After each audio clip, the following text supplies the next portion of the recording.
to welcome to the stage Ismael, Loutfi. Yeah. Oh, yeah. What's up? Yes, Assalamu alaikum. How you doing? Yeah. Keep it going for Omar, for Salman, Jafar, Natalie, Nina. Yeah. What's up? Humble. Thank you. That's the credit. This guy's very humble. That's a code. I don't know what that's code for, but it doesn't sound nice. How you doing? Salam. Cool. Mustafa, I don't know if you... Oh, okay. I don't know if you guys know Mustafa. Everybody's like, yeah, we know Mustafa. The whole room knows Mustafa Abdi. He came up to me, he was like, Ismael, please do good Muslim comedy, please. He was like, don't use that. Please do good Muslim comedy. So, I'm gonna do some good Muslim comedy. Alright, that's good, yeah, go on. قال رسول الله صلى الله عليه وسلم. I could just turn this into a halakha if I wanted to. So I was like, alright, we're gonna read the 30th juz now. You couldn't leave. You wouldn't be able to leave. You'd have to be like, darn. I'm staying. Good to see you. Are there any, I'm Arab. Are there any Arabs here? Yeah. 4? Oh, there's someone raising their hand, scared. Make some noise if you're Daisy. Yeah! Who's better? No, I'm kidding. That's funny. We're all Muslims, so that's what matters. A little insensitive to have a wall up. Right? Just a little. Nah, I'll make the Muslims feel comfortable. They love walls. Make the Arab feel at home. Build a wall around them. Good. Alhamdulillah. Thank you. Always children. God, Muslims, we love kids. It's crazy how much we love kids. Every Muslim event is just children everywhere. But it's so fun. Most events in the West, people drink alcohol. In every Muslim event, there's just children. We substituted alcohol for kids. Every man and woman has a kid that they hold like a beer, like they really hold it close. Oh, this is my child. Which is ironic, because usually the two are kind of, connected. One makes, alright, stuff for a while. I'm kidding, that's a joke. I'm holding it well.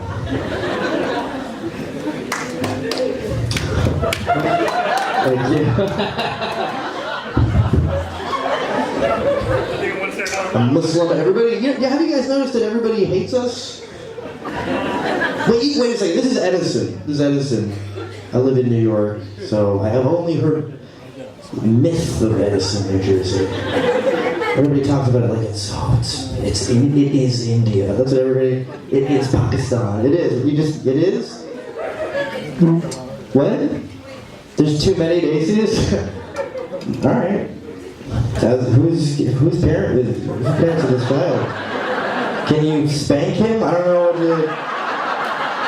Most comedy shows don't involve me reprimanding a child. Don't say that. Dude, as soon as I got here, I went to the restroom, and this is a true story, it's not a joke. I went to the restroom, and there was a little kid in a bathroom stall just shouting for help. Help! I got help! And I was like, what? And it's weird, because other people were just walking in and out, and nobody cared. And I said to it, there's a guy in this room who heard me say, there's a child in there screaming for help. And somewhere in the room, a grown man went, cool, and walked by me. Where are you? I hate you, whoever did that. He's pretty tall, kind of attractive. Tall, vaguely attractive, brown, light beard. Does that narrow it down at all? He had a beard. The kid was like, help! And I was like, okay, yes, what? And he was like, fill up my lota. I'm not even kidding. I'm not even kidding. I'm not even joking. Not even joking. 100% true. There's a kid in here. There's a kid in here who I helped do that.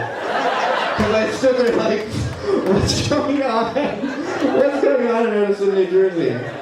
What is happening here? And then I went, okay, sure. And then he opened it up and I filled it up. And then I put it down by him, by the door. And this sounds like it's a joke, but it's not at all.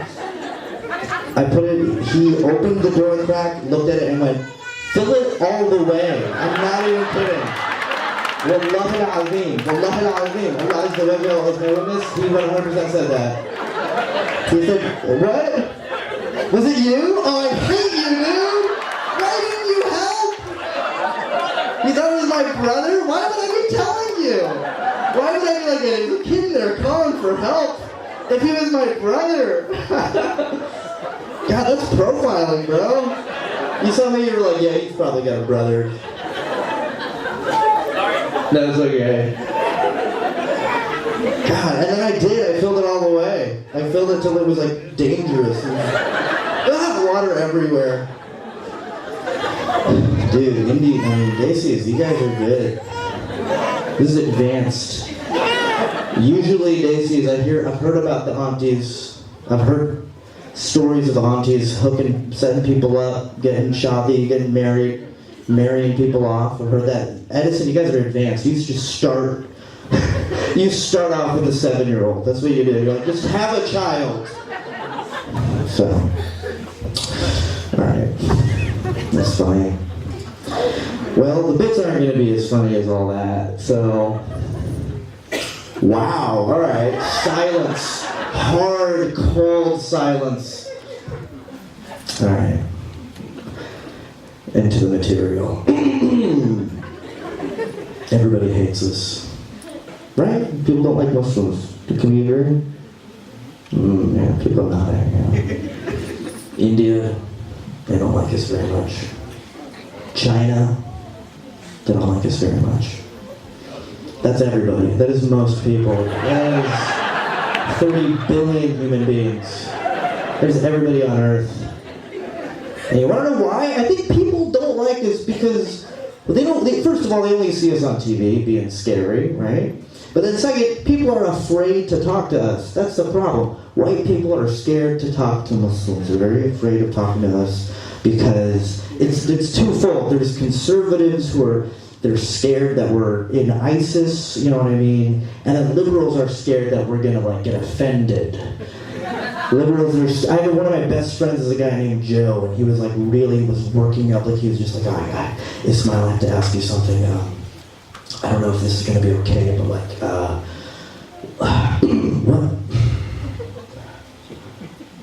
We're cool, right? And I was like, yeah, we're cool. He was like, okay, what is halal? As if I was gonna be like, dude, you crossed a line, Joe. You're canceled. The blog drops now. No, people just need to. That's what I tell people. I do comedy shows, and they're mostly non-Muslim. And I tell people, I say, just ask a Muslim in your life any question you have about Muslim-related issues. Just ask a Muslim. Don't go to the internet. If you go to the internet, it's 50%, conservatives saying we're in ISIS, and then 50% ISIS saying we're in ISIS. They're on Twitter. They have a great internet presence, right? Just ask a Muslim. And then sometimes people in the audience, I can see they're upset. They're just like, well, what if I don't know a Muslim? How will I ask them a question? And to that I say, look, there's actually an app that sends Muslims directly to you. It's called Uber, and it's a great application for the iPhone, for the Samsung, and for the Pixel. You hit one button, a dude named Mansoor will show up in a Toyota Camry. You get in that car, you just say, hey, take me to knowledge, please. Mansoor, take me to knowledge. We gotta calm down with the Ubers. They're terrible. Is every Uber driver a Muslim in Edison? Yeah. Oh, you guys are shaking your head. Oh. Wow, you're doing pretty well here. Oh my God. You're like, no, it's actually we're all doctors. Every single one of us.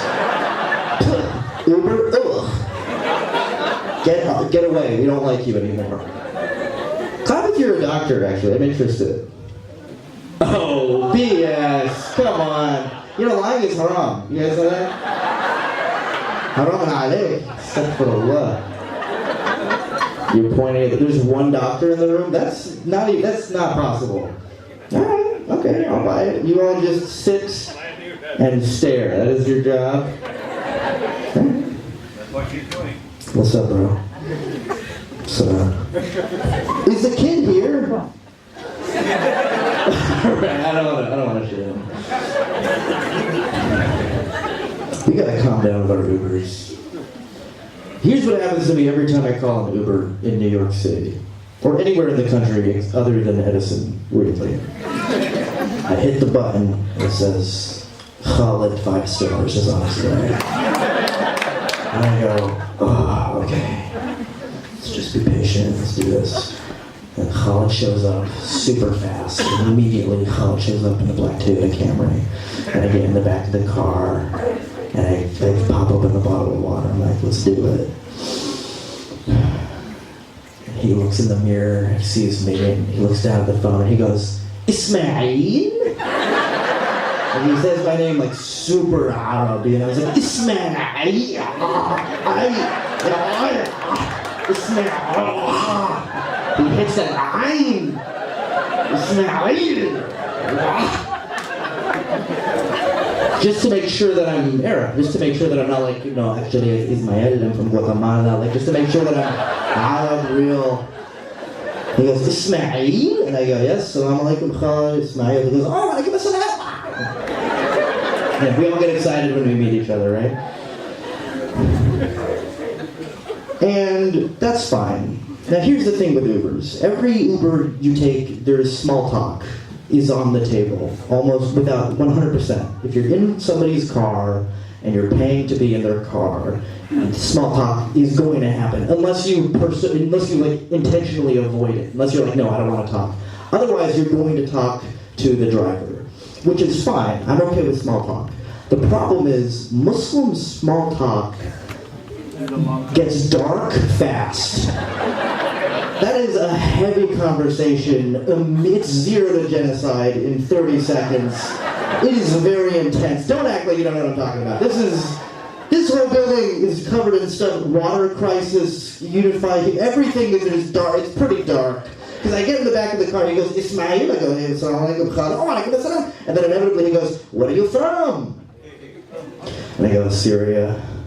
And then every single time without fail, the driver's like, oh man, what happened in your country? Messed up, man! Oh, Bashar al-Assad is an evil man. Allah Azza wa Jalla will curse him for 1,000 years for what he did to the innocent Syrian people. Oh, Allah will curse him and curse his children, and his children's children will curse. They will fall into Jahannam forever and ever and ever. And then the Chinese girl who's also in the pool is like, I'm just going to get out wherever. I don't need to be a part. I don't need to be a part of this weird. Well, if you are in this with us, Soon Lee, you have to experience this with us. It happens at every Uber I take. And I'm an idiot. I'm a moron. Because that happens, and then there's silence, and I'm just like... Well, Khalid, where are you from? As if it's going to be like, oh, I'm from the cool one. There's not... Like, where are you from? He's like, oh, I'm from Yemen. I'm just like, whatever your country's messed up, man! Like, it just happens like that. Forever, the Chinese girl dies. She never gets home. Uber's intense. I hate it. Can't watch the news anymore. Can't watch the news just because it's so demeaning the way they talk about us. They always talk about moderate Muslims. That's their buzzword, right? Their go-to. Hey, I want to see a moderate Muslim denounce terror. I want to see one of them. Show me one of the moderate Muslims. Show me a moderate Muslim now. It's like, what a demeaning label to give 1.5 billion people a moderate Muslim. Who came up with that? It's like, well, you got your moderate Muslims, your mild Muslims. your sweet and sour Muslims, your lemon pepper, got your teriyaki mayo, got your... They want us to denounce terror. We do. We denounce terror all the time, right? But nobody wants to see that on TV. You don't want to see people be moderate. That's the point. You want to see people jump up and down and be crazy. It's the whole point of the news system is to sensationalize everything. It makes me so mad. I just want to blow some stuff up. You know, I just want to like kill every...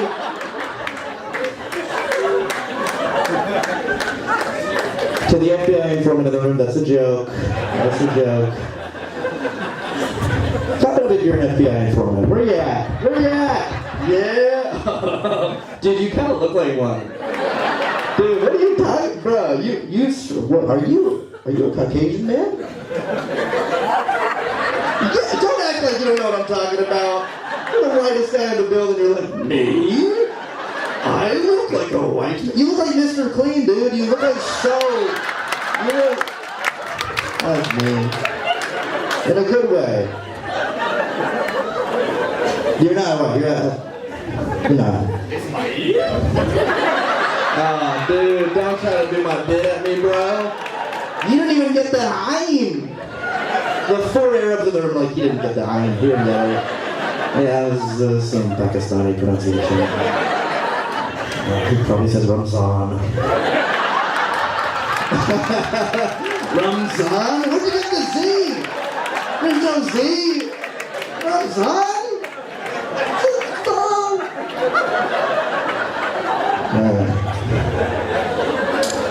This is getting silly. Okay, so just checking my Twitter. It's interesting. My dad is very proud of me. He's a 75-year-old Syrian man from Damascus. He doesn't know what this is at all. He has no idea, but he's very proud. Which is, I don't know. I never really thought about how cool it was, but he recently called me on the phone. He was like, Ismael, how are you? And I was like, I'm good, blah, blah. He was like, good, how is karaoke? I was like, karaoke? I was like, oh, I don't do karaoke, I do stand-up. He was like, yes, you stand, you sing the song. You sing the Don't Stop Believing. So I'm like, okay, so you know what karaoke is. Okay, so it's not a miscommunication. You know. Then I had to think like, Bobby, do you think I dropped out of college and moved thousands of miles from home to pursue a career in karaoke? Like, I vastly underestimated just how supportive he had been. That's... Okay, the idea of a supportive father is like weirding you guys out. All right. You're like, nah, it's not.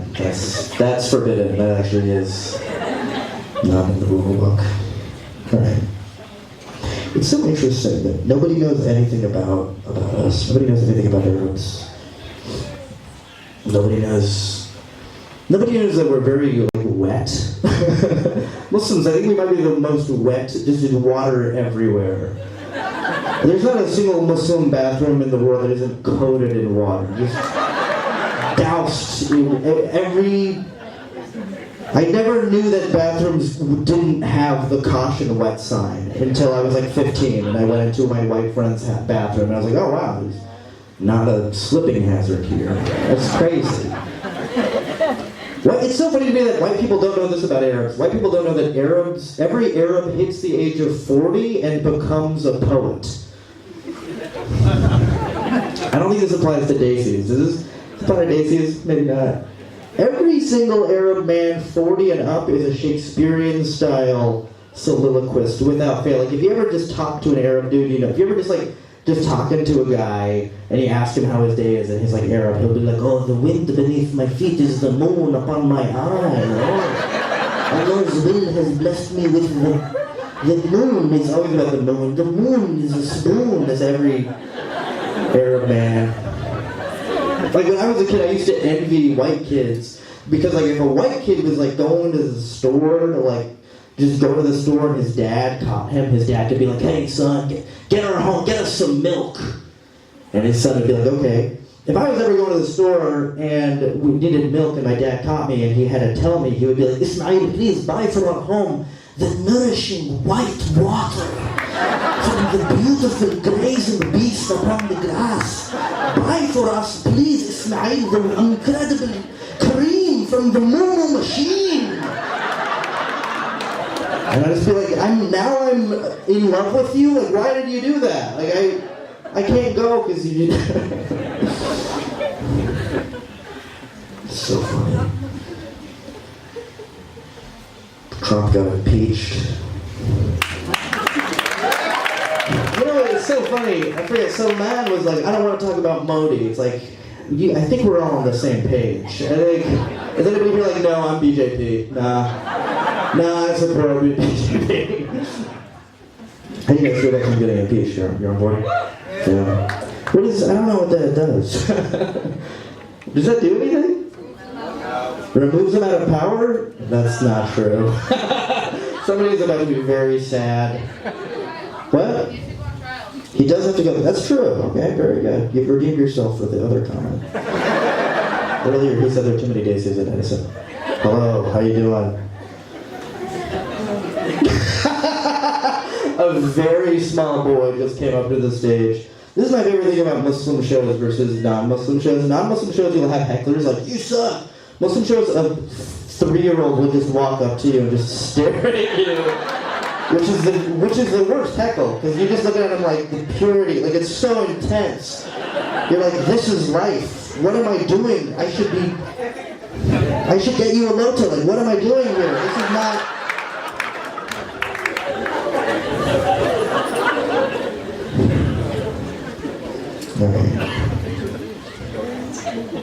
Who do you guys like for president? Who do you want to be the president? Sanders! Yes, Sanders! Ah! Wait, I want to divide the room. So man didn't want to divide the room. I don't live here. I want to divide it. I want to say Sanders. Let's hear it for Sanders. Oh, cool! Thumbs down, anti-Semite. All right. You said Kanye West? Dude, you're back into the negative with me. How'd you do that? Nah, I like Kanye. I'm just kidding. Yeah. You don't like Sanders? No. Wait, are you Daisy? No, I'm not. Alright, what's up? Okay. Alright. That's interesting. The one white guy's like, I don't like Sanders. And the room full of Muslims was like, give us the Jew, please! Dude, I love Bernie. The reason I love him is because my dad loves him. And my dad is like 75 years old. And he grew up in Damascus at a time when his country was at war with the state of Israel. Literally at war with Israel. And Sanders is a Jewish guy who's got Israeli citizenship. And my dad loves it. That's insane to me. That makes me feel like he's the best. Just that my father, who is very anti-Semitic, can love Bernie Sanders. Though he also supports Trump because, and I quote, he would be a curse upon America. So, love you, trust my father. Why don't you like it? Socialism doesn't work, huh? Neither does capital. This is strong! Alright. Just kidding. What about Europe? What's Europe? Nah, shrug. Yes, the libertarian's defense. Sorry, I'm a jerk. Alright. I guess I'll do a story and then leave. I'll do a story and then leave. Or we could just fight. I don't know. Right. Liberal guy? No, wow. That's cool. That's dope. We need some conservatives. We need just a little bit. Yeah. I'm so scared. What are the odds? It is so funny that I'm listening to the one white dude is like the scariest guy. You gotta be scary to hang out with a bunch of Muslims as the one white dude. You gotta be like intense. I love that. Alright, cool. Gonna do the rest of the show, you guys. Okay. You're cool. Muslim? He didn't answer that one. He was like, alright, I'll stop. This is me. Yeah, I don't know. This is a story of the night of the election, 2016, for me. Okay, this was, you guys remember that night? Were you pretty happy about it? Alright, I need to stop making funny. I'm sorry, dude. You dislike me? Or are we okay? We're fine? I look as white as you. Oh, come on, man. Do I look white to you guys? Yes? Oh, screw you. I got the mustache. My name is Ismael. Yeah, maybe it's the light. Okay. Alright, the light's making me white. Off stage, I am straight up Saddam Hussein. It is.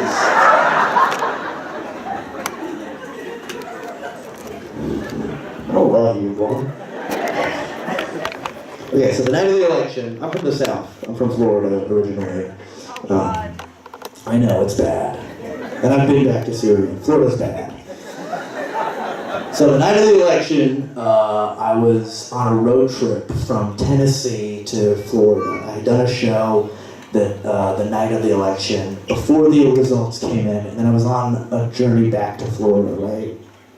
And then, right as the election results came in, around 2 in the morning, right as it hit on NPR, remember, it was, in the East Coast, it was late when it came in, it was like 2 a.m.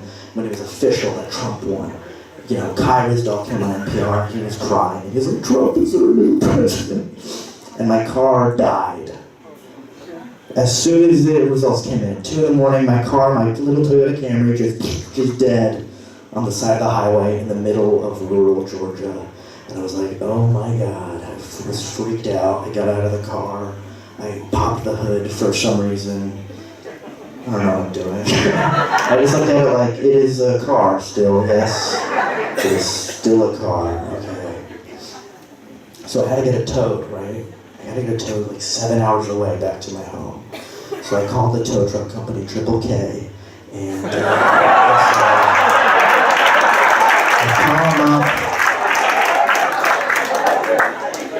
called them up, I'm like, hey, I'm in the middle of Georgia, I'm hours and hours away from home, a little brown guy.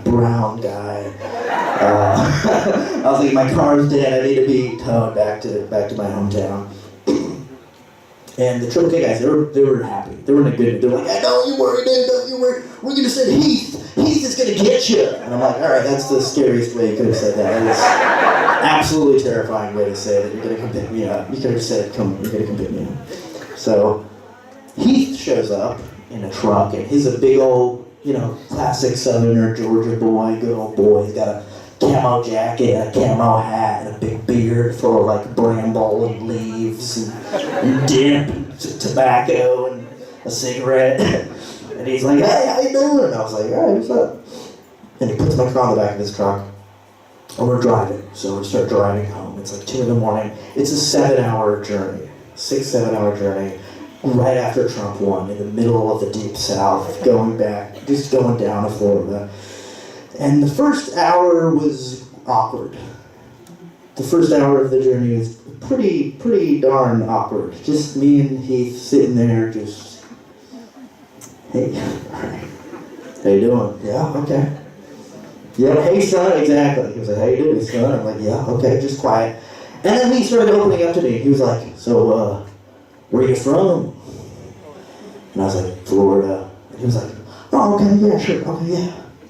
I was like, and Syria. And he was like, I know, we all know what they want to hear, right? We all know nobody wants to hear Florida. White people want to hear Bum Bimbanistan. Everybody wants to hear turban. I am from a turban with a snake in it. That's what white people want to hear. They don't want to hear Edison, New Jersey. They want to hear hummus. Scary, evil hummus is my home. So I told him Syria, and he was cool about it. He was like, oh, okay, cool, yeah, all right, yeah, Syria. And I know he was cool about it because then he started like kind of opening up to me about his life, He was like, I used to live in Shanghai, China. And I was like, whoa, China, that's crazy. Yeah, exactly. I was like, you lived in China, Heath? That's incredible, that's so cool. What's China like? And he was like, yeah, I lived in Beijing too. And I was like, oh my God, Beijing, wow. And then we just started talking about China, just me and Heath. Talking about China for like hours. We talked about the cuisine and the history and the pollution and just the whole thing, the communism, socialism, everything. It felt good, It felt like America was going to be okay. It felt like our conversation between me, just a little brown boy, and this like conservative Republican dude who could beat me up and kill me. Our fun little conversation about China was a Band-Aid being put on the wound left by that divisive election, right? And then out of nowhere, he was like, I don't like Chinese people. And I was like, God damn it, Hayes, are you serious, dude? Come on. And he was like, no, I mean like Asians. That's how he corrected. He went bigger. He was like, no, I don't hate 1 billion people, I hate 4 billion people. I'm like, you can't say you hate 4 billion people. He was like, they're sneaky. They're all sneaky. And I'm like, dude, you can't say 4 billion people are sneaky. Plus, I had just told him that I'm from Syria. Right? And Syria is in Asia, so technically I'm an Asian. But I didn't tell him that. I just kept it in for 5 hours, just silently sat on that information, just not going to mention it, not going to tell Heath that I'm Asian. And now looking back on it, me not telling him that I'm Asian, actually a pretty sneaky thing to do. It's actually a very sneaky way to handle that situation. Guys, I'm Ismael. Keep it going for your Have a nice night. Thank you very much. I'm sorry for getting you to. Assalamu alaikum. Bye-bye.